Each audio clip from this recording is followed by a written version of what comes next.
So we put 17 raised beds here in our garden, and I wanted to show you just how easy it can be. When springtime rolls around, I start to notice all of the different kinds of raised garden beds that are out there. And I'm really happy with the raised beds in our garden. And most importantly, they weren't complicated or difficult to build. Hey everybody, I'm Dan, and it's not yet time to be planting dahlias outside, so I figured I would come and spend a little bit of time here in our vegetable garden, and I thought I would bring you along with me. The beds here are 4 by 8 feet. Some of the ones we have are long and narrow, and those are 2 feet by 10 feet. These are built with 2 by 8s. All but 2 of them are 2 by 8s tall, so approximately 16 inches. This allowed me to get 2 by 8 boards in 12-foot lengths, and therefore I only had to cut each board, any board, one time. These are just kiln-dried pine,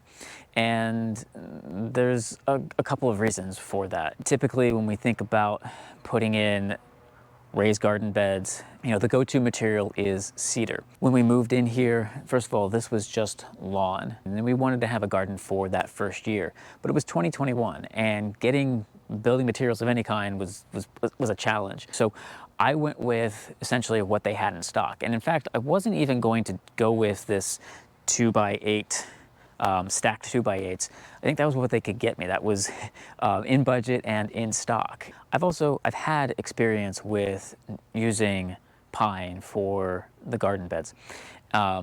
But in a house we lived previously, we were just renting, and we figured it didn't need to last that long. So coming into building this garden, I had an idea of how it would hold up kind of over time. It really allowed us to, like I said, we wanted to get some garden beds in pretty quickly so we could start a garden that very first summer that we were in this house. Raised beds tend to be made out of cedar for good reason, and that's because they're not going to rot and break down. The pine definitely does. I am just now having to start doing some repair work on some of the garden beds, and the oldest ones are 5 years old. The ones that are starting to show some wear and tear. The weakest points of the beds are at the corners. Particularly where we live, we get the freeze and the thaw cycles all winter long. That puts a lot of stress on those corners where we have the screws. And in fact, if the corners break apart, it's not the boards that fail, it's actually the screws will snap. And that's a pretty easy fix. I can just screw it back together, basically. But as some of these have gotten on, it makes more sense just to replace some of the boards. I'm replacing them again with pine because it is inexpensive and it's easy for me to get a hold of and kind of put things together.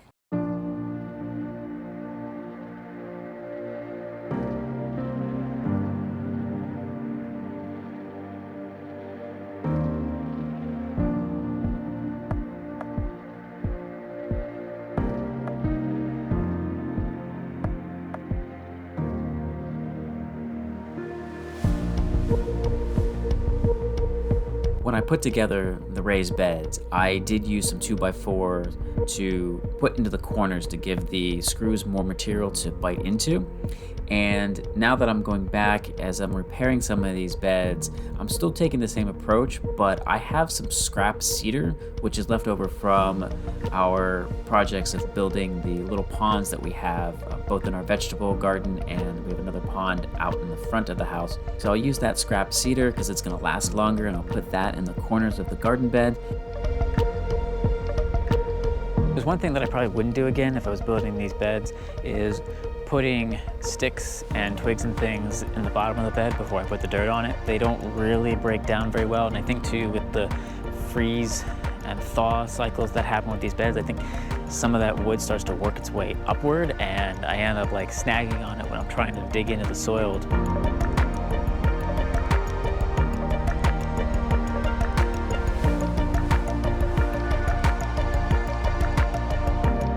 As I'm working on some of the beds, one of the other things that we're doing is retrofitting some of them with hardware cloth.